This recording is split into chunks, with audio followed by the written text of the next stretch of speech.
let's do a little blend modes because those are kind of cool. And this will be like an ongoing series type of a thing. But this is a trick that's kind of interesting and I kind of like it. Here I have on the timeline, this is a static image, could be a video, doesn't matter. But it's using a blend mode and a little trick. And what you'll notice here is that the gal is rather grayscale, right? Or at a minimum, pretty well washed out. But her lips retain some vibrancy, right? And also the red that she's wearing also has such a thing. Okay, so let me kind of show you how we do this. By the way, if you want a very well done, in-depth technical presentation, Clint Hoagland from 𝗟𝗧'𝗦 put together just an outstanding deal. This is called Understanding Blend Modes, Camtasia 2022 and beyond. Clint does a superb job of this thing here, but let's look at a little sample. We got our gal here. She's got some red lips, and the rest of her's not so red, right? Okay, well, let's build this from scratch, and I'll kind of show you how we do it. Okay, so here is the original image. So I have an original image here, and what I'm going to do is I'm going to duplicate it. Just Control D and duplicate it. So now I have two copies, one on the bottom, one on the top. For blending layers, what we have is whatever layer is on top is called the blend layer, and whatever is on the bottom is called the base layer. Okay, so well, as you might expect, what we can do is click on the top layer and either right click on the canvas here and add a blend mode, or if you go to your visual effects and drop a blend mode. Okay, that by default is going to put the screen mode in, but let's take a look at another kind of one and just try a couple of things here. What I'm going to do to this is I'm going to add what's called a color blend mode, right? And right off the bat, we don't really see that much happened. In fact, if I toggle it off, we don't really see much happening. So, but here's what I'm going to do. I'm going to scooch this over because it's easier to work on two layers when you move them so that your playhead is only over one at a time. Otherwise, what's going to happen? Well, I'm going to be working on this one, and I'm going to try to add an effect here, and all of a sudden it's going to switch to the other layer, unless I lock it. Okay, well, I don't want to lock stuff all the time. I'm just going to move this out of the way.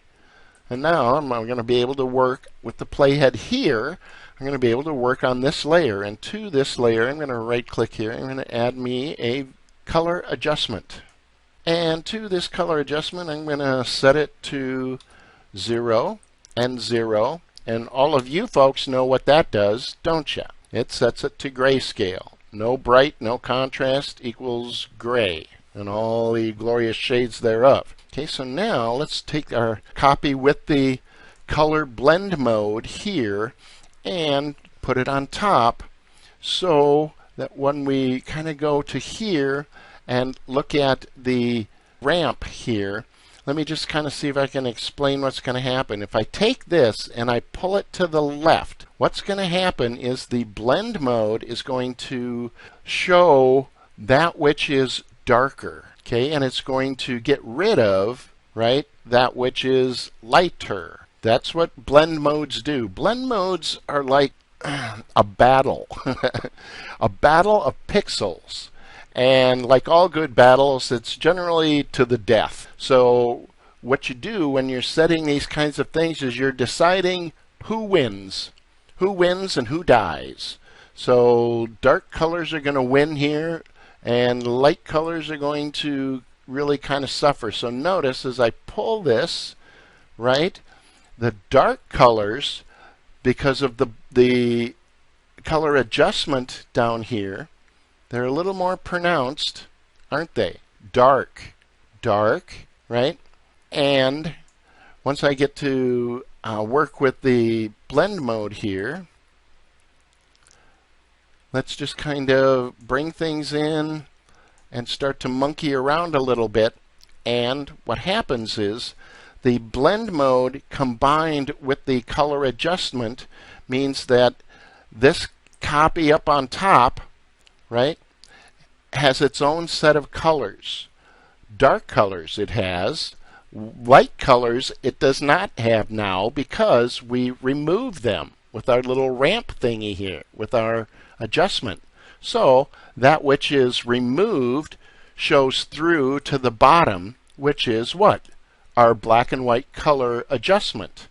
On top, as we play with the color selection here, the darker stuff will show, and make no mistake that if we turn this off, right, the colors are still there in our top layer. When we put the blend mode on, we are telling the software that, okay, this is how I want them blended. I want all of this stuff gone, and I want the darker stuff to reveal, right? So in this layer, the dark stuff is her lips and a little bit of her shirt and stuff. And you can come up with some pretty good, interesting things here just by playing around. And you can dial it in and things like that. There's probably, I don't know, maybe if we play with the contrast and stuff on the color adjustment, it might end up a little better, but these are things you just got to play with. The other thing I'll make a note of is that when you're playing with these kinds of things, so now we know that whatever's on the right is lighter, okay? Whatever's on the left is darker, and you can also go up and down. Let me move this up a little. Up and down, which is the intensity slider. Okay, so that's just a little bit on using the color blend mode without getting too terrible geeky and stuff into it. And let's try that trick one more time. Big finish here. So here, let's take our color adjustment off. Right, nice autumn scene. What do we have here, though? Really, we got some nice colors. Do we have stuff that's lighter and stuff that's darker? We do, right? So this might be a good candidate for the same thing. So let's take this. Let's control duplicate. Put a copy on top. I'll remove the color adjustment on top. Zoom in a little and let's do our little trick. Okay, so now I'm going to be working with this guy. Let's add us a visual effect. Let's add us a color. Color it.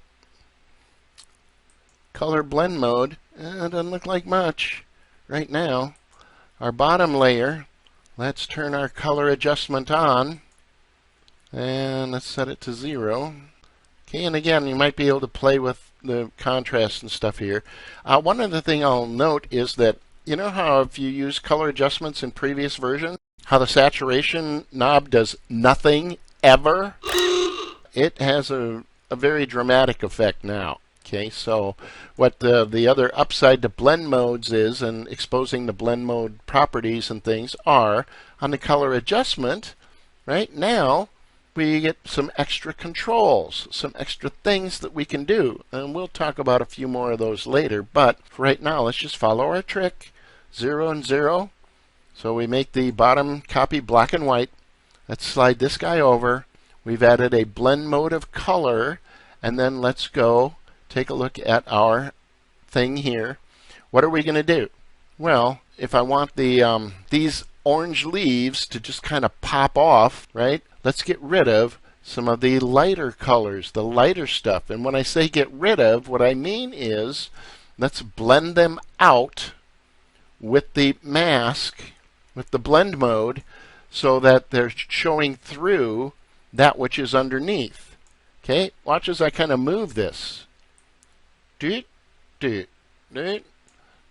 are the light stuff. And then we can do, normally I'll probably just go until it's too much.